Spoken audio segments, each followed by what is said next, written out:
Welcome to episode 15 of New Indian Woman podcast, airing in the first week of April 2020. This is part 2 of the episode on personal finance, specifically catering to women. We have Rachna, a financial advisor and director of Right Horizons, a wealth advisory firm, joining us. In the last episode, we looked at personal finance in the context of women, especially young women who are earning an income. In this episode, we welcome all those women out there who either you are earning but you're depending on someone else to handle the entire money part, or you may not be earning an income. You may be wondering, then why should I listen to this episode? This particular episode has been tailored only for you, because just like you are caring for your family, you need to care about the family through the aspects of money as well. Otherwise, the family may be at a risk. So today, let us look at why. So welcome, Rachna. Nice to have you back on this episode again. Thank you, Krishna, and thank you for the nice introduction. Rachna, I would like you to address the women who maybe they are very comfortable with how the spouse is managing, or they may be thinking everything is being managed well. So what is the starting message that you have for them? I personally feel, and I thank my mother, because she was not a working woman, but she managed the finances better. Okay. Then even I feel also actually. So it's our mindset, we feel that we are not earning, but actually we are managing our house, which is bigger than what we earn. That mindset change is what is the first thing required, right? In terms of our approach towards money. So here I would like to question again. One is this mindset of whether I should look at money. But suppose I am this woman, I'm very comfortable with how my spouse or a parent is handling my money. Then why should I even bother about this? I fully agree with you, but last 3 cases I'm handling is women transit cases. And this is what I have learned from them, and I'm trying to tell everybody and all the listener. I personally feel if you can also spread, it'll be good. It's okay to your parents and spouse handle it, but at least be aware of what they're doing it. So I'll give you a simple example. A person is 36 years old woman, and the husband was working in an IT company. He was traveling to US and he met with an accident and he expired. So after 1 month, I said, because it's going through emotionally quite a lot, so I said, I will come after 2 or 3 weeks when you are personally okay to help you out overall level. So she started crying and she said to me, Rachna, everybody came to funeral and said, I will help you. But after 3 weeks, I didn't have a money for food. Money for food? Yeah. So I was very surprised because I know them. He is a 25 years experience in IT firm. So he had a good portfolio. So I asked what happened exactly. So she said, Rachna, I have ATM, but I don't have ATM pin, so I can't remove. I have a bank, but it's not joint. So because he's died, I cannot remove because the death certificate has not come. I don't have a credit card with me. So I don't have any cash or any transaction to do because my kids' fees is also coming. Okay. She says, I don't want to ask my family and friends for some reason, whatever, because she says, actually we have a money, but as of today, I don't have a cash flow. Right. But that made me $1 million learning. So I have been saying, even if it is husband, I know it's very difficult to say that you write a will. Write at least passwords where they have a 1 or 2 joint account, keep at least some cash in your bank account, have a credit card as a supplement credit card. It's okay. Okay. So these are the small things which I learned from her. I'm okay, your husband take care 100%, but be aware where he's taking. And in case if he's even traveling, how to handle it. Right. Because she doesn't have even online username password. The biggest way of taking care of the family also involves money. You should be prepared for any emergencies. Even emergencies when the spouse is traveling, etc., one should be prepared to handle. Which means at a very basic level, you should know the account from which you can withdraw cash. And for that, where is the ATM card? What is the number for that ATM card? And how much money you can withdraw there? How much is the balance? How much you can withdraw? Right?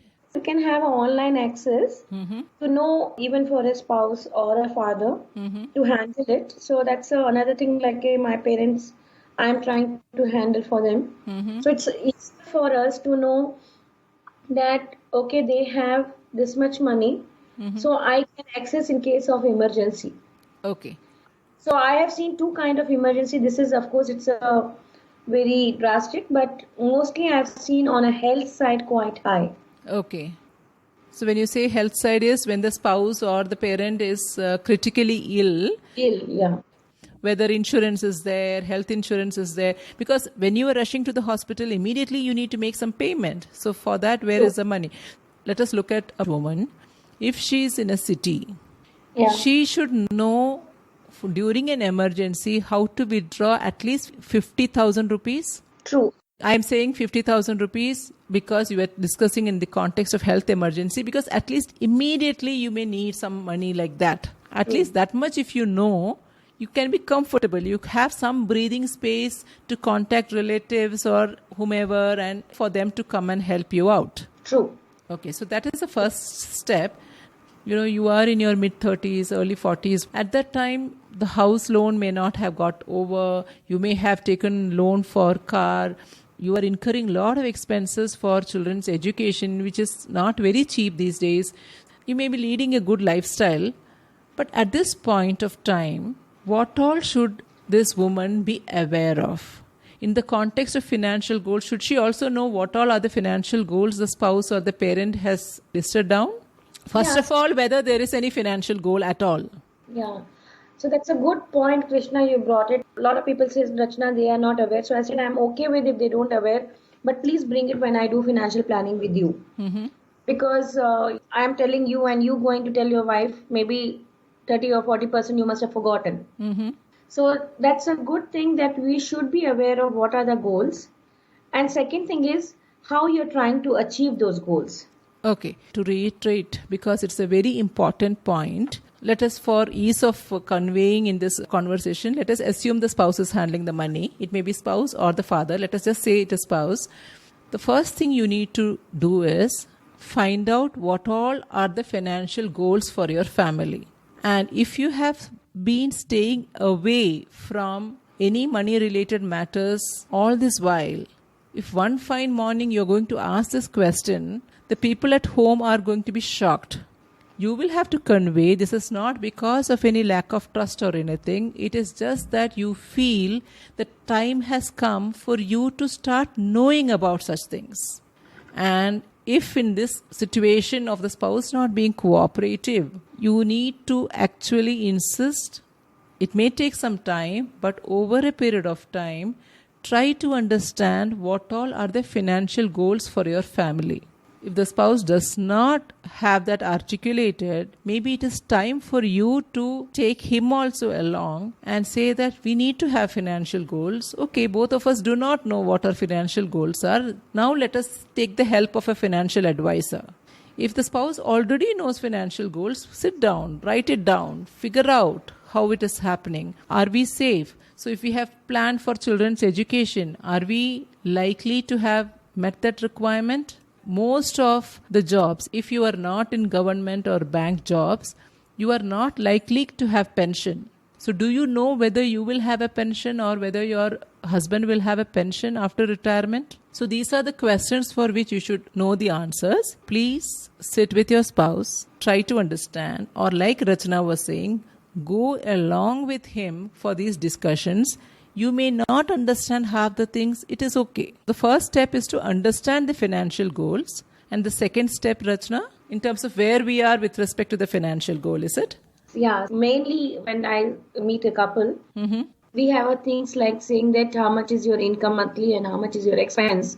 And you will surprised to know that woman does always 99% accurate. And the questionnaire is normally filled by the husbands. So when they come to the financial planning time, my time maximum goes there because we assume so many times that monthly is not there because so many things we give yearly premium, yearly fees and all the stuff. Correct. And when you are taking a financial planning, we take overall yearly. And then this is no, what you are saying is I don't get that much savings at all. So I feel, please sit, as you said, it is perfectly fine. The goals of how much is required for the kids' education, because including me, if you ask me, I may not personally feel that kids should go abroad. Mm-hmm. But people nowadays, the trend says that a lot of people wanted to go abroad and study. Mm-hmm. So that's the another place I feel there is a lot of conflicts comes. So it is good to have goals where you both also align with the household income. Let me repeat that. So goals across education, pension, everything. That is one.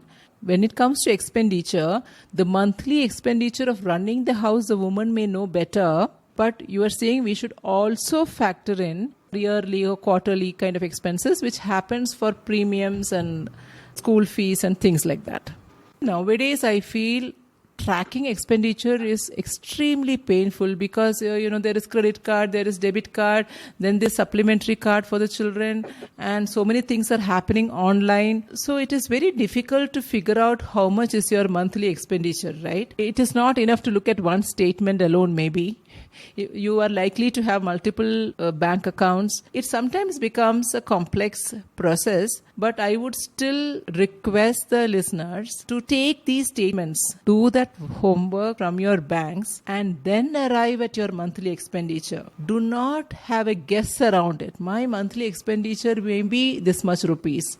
No, that is unlikely to be true. So if you were to look at your monthly statements from how many ever banks and how many ever cards you have for around 3 months, and then come to, okay, this is my monthly expenditure, that is likely to be more valid.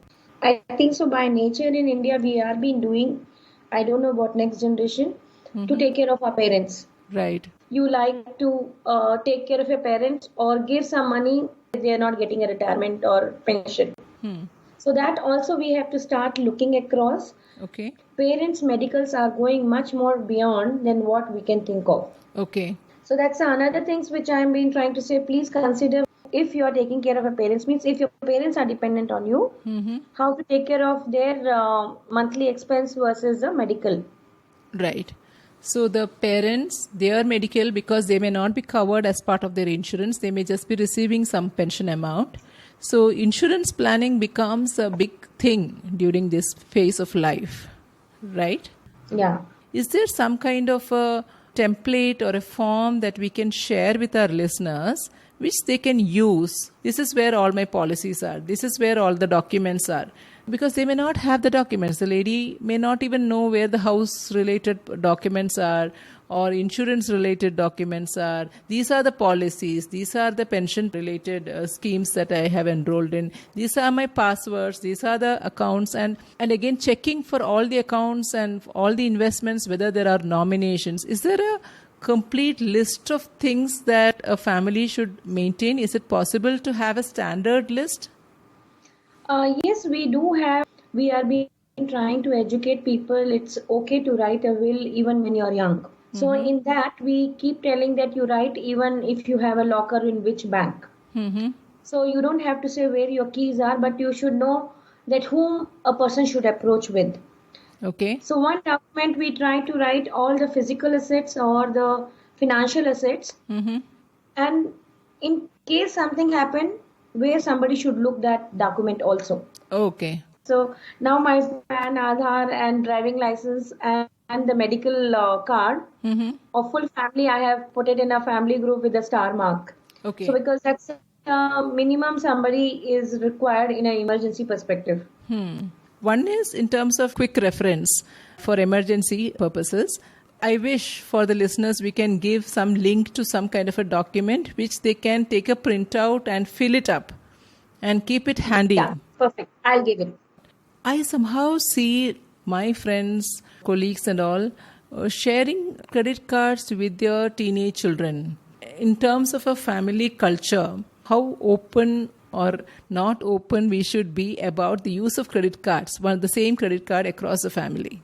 Myself having a teenager daughter, she is 18. So I'll try to say what we have been doing, and when we went, she studies in Christ, and what their counselor told us, because they're meeting many more teenagers than us. At least we have given a supplementary secondary card Okay. where we have limit, Okay. but we know that the OTP and all the things will come to us. Okay. So that's a one way of taking care of their emergencies Mm-hmm. and able to track also. Okay. Okay. But because she's 18 plus, so now her minor to major bank account has come. Mm-hmm. So there also I have put as a debit card Mm-hmm. where I keep a limit always. If she wants a withdrawal money, she can withdraw there. Okay. So you suggest this as a best practice as against sharing the parent's card and telling the number to the child. Yes. Coming back to the overall family, taking care of the family from that perspective, at this stage in life, is it important to look at the budget? Why I am asking this question is, in the initial year, when you are handling too many things, you are practically stretching that monthly income to last till end of the month, because at that phase in life you may have taken so many loans, etc., etc. But later on, you may be slowly settling all those loans and all that. You may be slightly having little more cushion in terms of savings. So I have this question of whether a woman should know or whether she should have a budget for running the family. I do not think it's being Yeah. about rich or not. That particular outlook. Yeah. Actually, you are asking a person who is very biased, I can see now. I do write still every day my expense. Okay. The same thing Smriti write it nowadays. For them, it is apps. For me to find it out that is it I'm overspending. As you say, we may have a little bit cushion, but still in our mindset, we should know that where we are spending. Right. She told Mama that suddenly the Ola and Uber price is gone. So let me go to the metro till it goes and then take a Ola or Uber. Right. So that consciousness become. Consciousness starts coming because of writing or maybe because of planning. So Yeah. luckily for me, I do plan because I know that like a Christmas you overspend because of gifting. But I take a limit and I never cross. If it is more, so I'll try to reduce the cost of the gifts if it is going higher. But I'll not go above the limit because I have faced that limit that I will do that much only.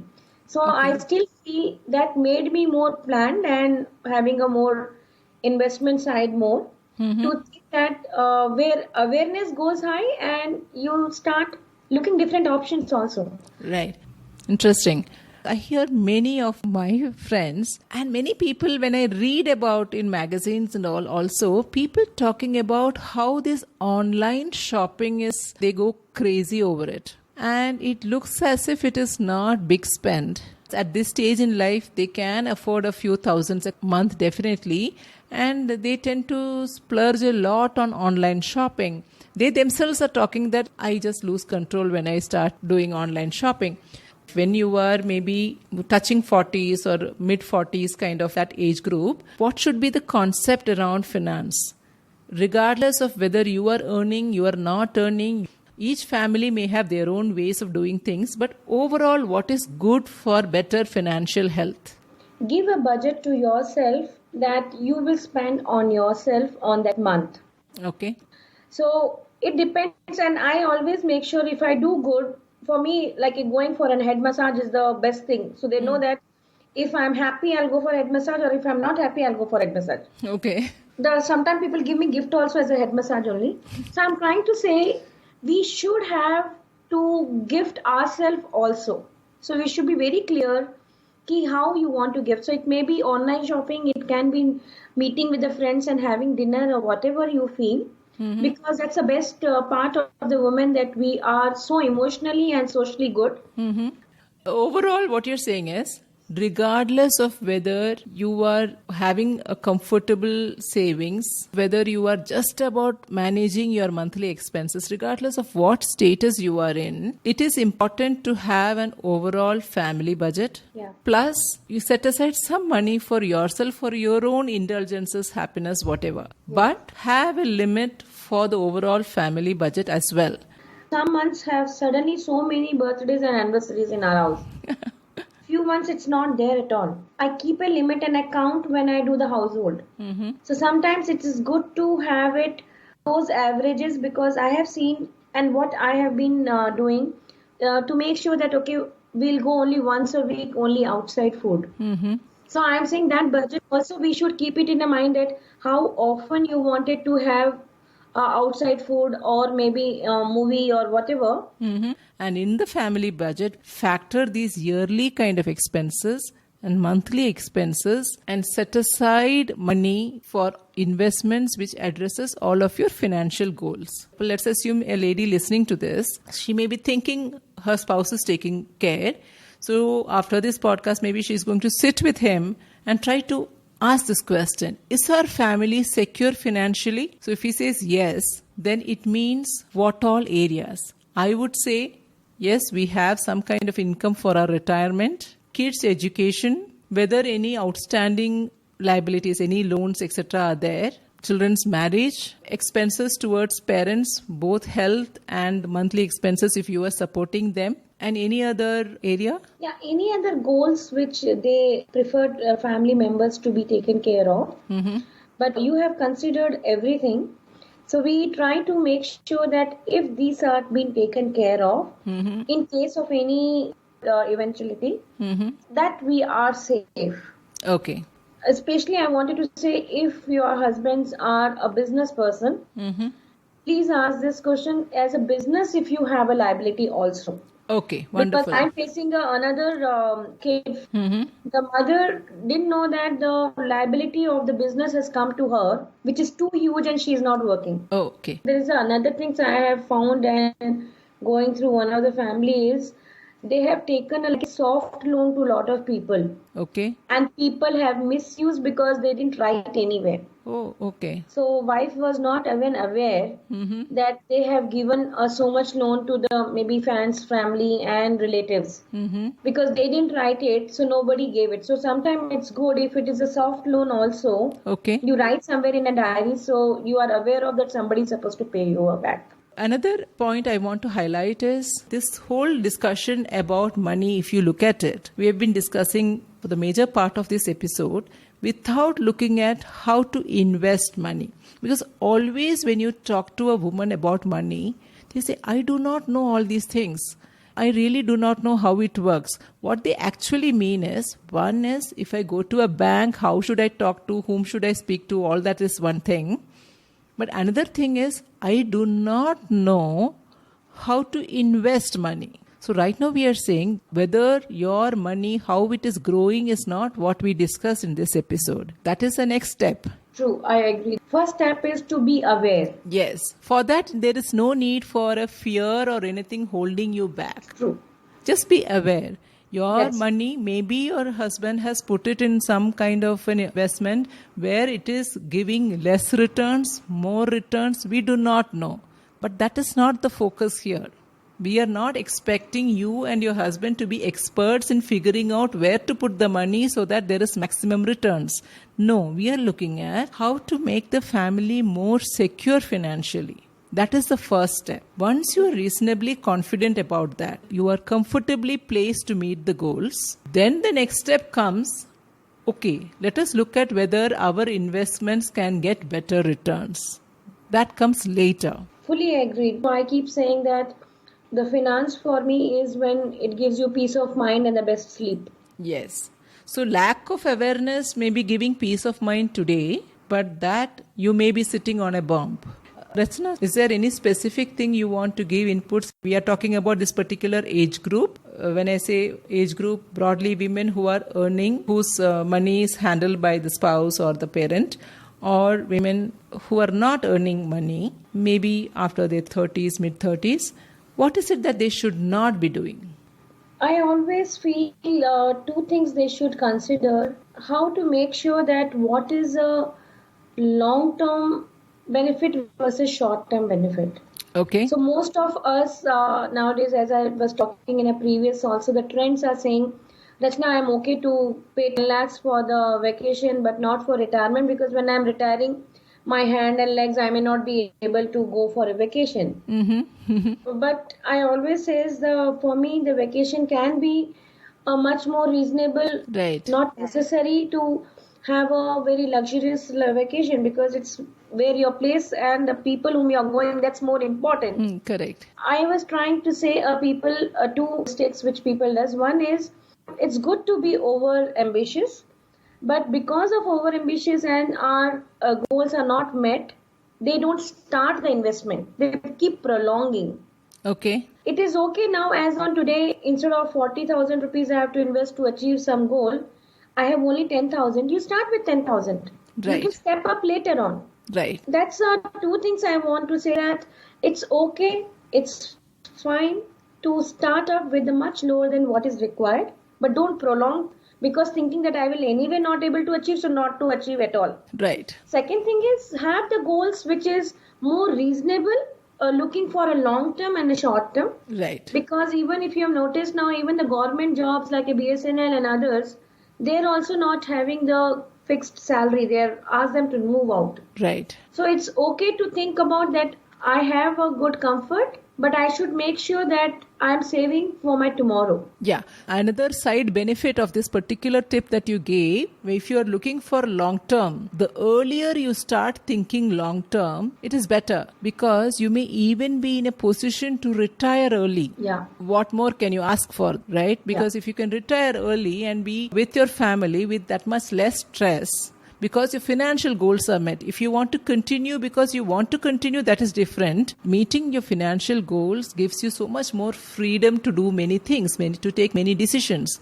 So the earlier you start, the better. And there is no amount which is a small amount. Any amount is a good starting point. Yeah.